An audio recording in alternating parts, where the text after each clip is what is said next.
napag-usapan natin ang patungkol sa may Tempest Meteor nitong si Adalman. Ito daw ang greatest of the ancient magic at ipinangalan ito nitong si Adalman sa kanilang sariling country. Pero bago natin simulan itong video na ito ay i-roll muna natin ang intro. Hello everyone and welcome to my channel, ang inyong source ng Tagalog na Tansura Contents. Sa channel na ito ay pinag-uusapan natin ang mga nangyayari sa may Tansura universe. So without further ado, let's get into the video.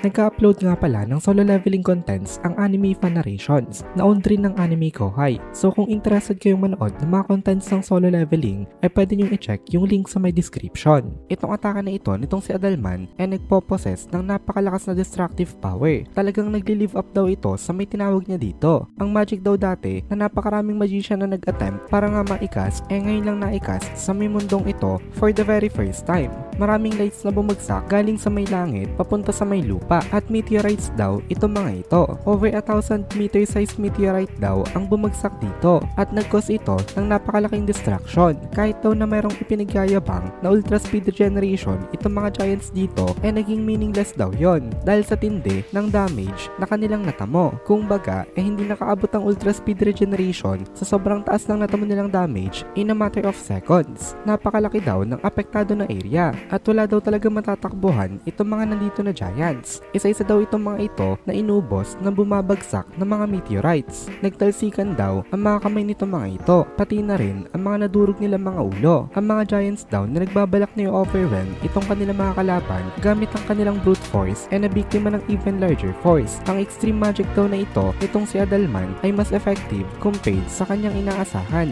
kasi in just a very short time nalagas ni Adalman ang 30% ng mga forces nitong si Demon Lord Agrawel. Tas biglang nagsalita itong si Adalman dito. Sabi niya kay Gadra, tingnan daw nitong si Gadra ang resulta nitong spell na inikas niya. Mukhang sila na daw agad ang panalo. Idineclare na agad nitong si Adalman ito. Kaya proud na proud itong si Adalman sa kanya nagawa sa may battlefield. Pinagyabang niya ito ng malala kay Gadra. Pero hindi si Gadra nanliliit dahil sa ginawa nitong si Adalman. Instead, ay lalo pa siyang na-motivate na magpakita ng kanyang kakayahan. Ang ginamit daw nitong si Adalman ngayon ay isa sa mga secret na dark magic. Isa daw itong summoning magic na nag-a-apply ng imaginary matter. Isa ito sa mga ultimate magics. On the outside, parang hindi impressed itong si Gadra. Pero deep inside pala, manghang-mangha siya. Napasabi itong si Gadra na may alam daw palang ganito itong si Adalman. Maliban daw pala sa may holy magic at necromancy magic, may alam din itong dark magic. Pagdating daw kasi sa dark magic, supposed to be, ay mas lamang daw dapat siya dito. Kasi dark magic daw ang kanyang specialty. Kaya hindi daw papayag itong si Gadra na malamangan nga siya dito nitong si Adalman. Kung ibang magic daw ang ginamit nitong si Adalman, okay lang daw sana yon.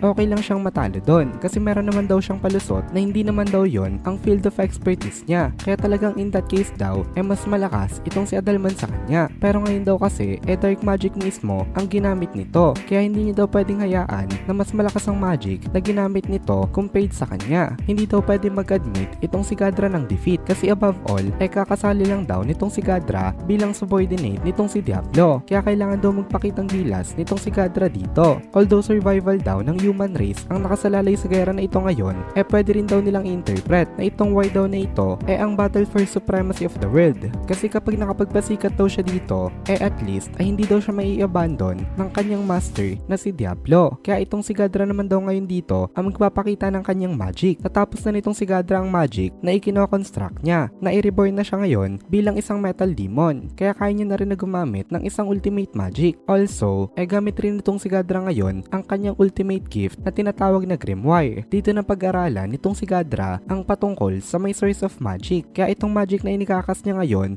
maging si Adalman ay hindi pa rin alam. Ito daw ay dark magic na itinuro sa kanya nitong si Diablo at ni Ultima. Matagal na pala kasi talaga nangungulit itong si Gadra dun sa may dalawa para turuan nga siya nito mga ito. At ito na daw ang culmination ng mga efforts niya na yon. Sabi nitong si Gadra i-devour daw nitong kanyang mga inisamon ang lahat nitong mga naandito. Tapos inirelease ni Gadra ang kanyang spell na Nihilistic Parade. Isa daw itong dark magic na talagang napaka-vicious ng caliber. Well known na daw na ang most powerful holy magic ay ang disintegration. Ito daw ang ultimate destruction magic against people and objects. Kilala rin daw itong magic na ito dahil sa kaunti lamang ang mga tao na capable nito makagamit at dahil lang high power output nito is pretty much guaranteed. Sabi sabi-sabi daw na wala daw makakasurvive sa may direct hit nito. Pero meron daw ditong drawbacks, at ang isang drawback nga nito ang narrow na range nitong atake na ito. Hindi siya suited na i-cast kapag marami ang kalaban mo dahil maliit nga lang kasi ang area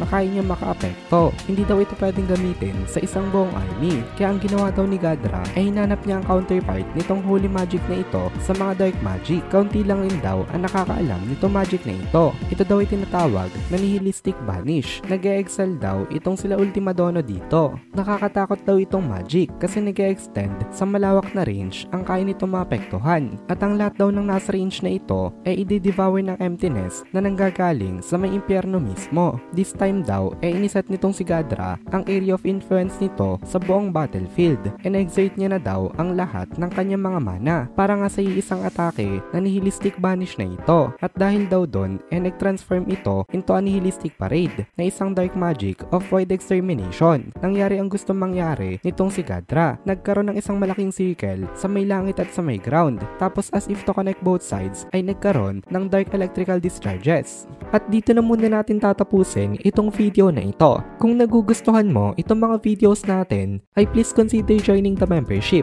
para mapanood mo na agad ang mga kasunod na part dahil palaging advance ang ating mga members. Also, ay please consider leaving a like at mag-comment ka na din para ma-boost naman tayo ng algorithm.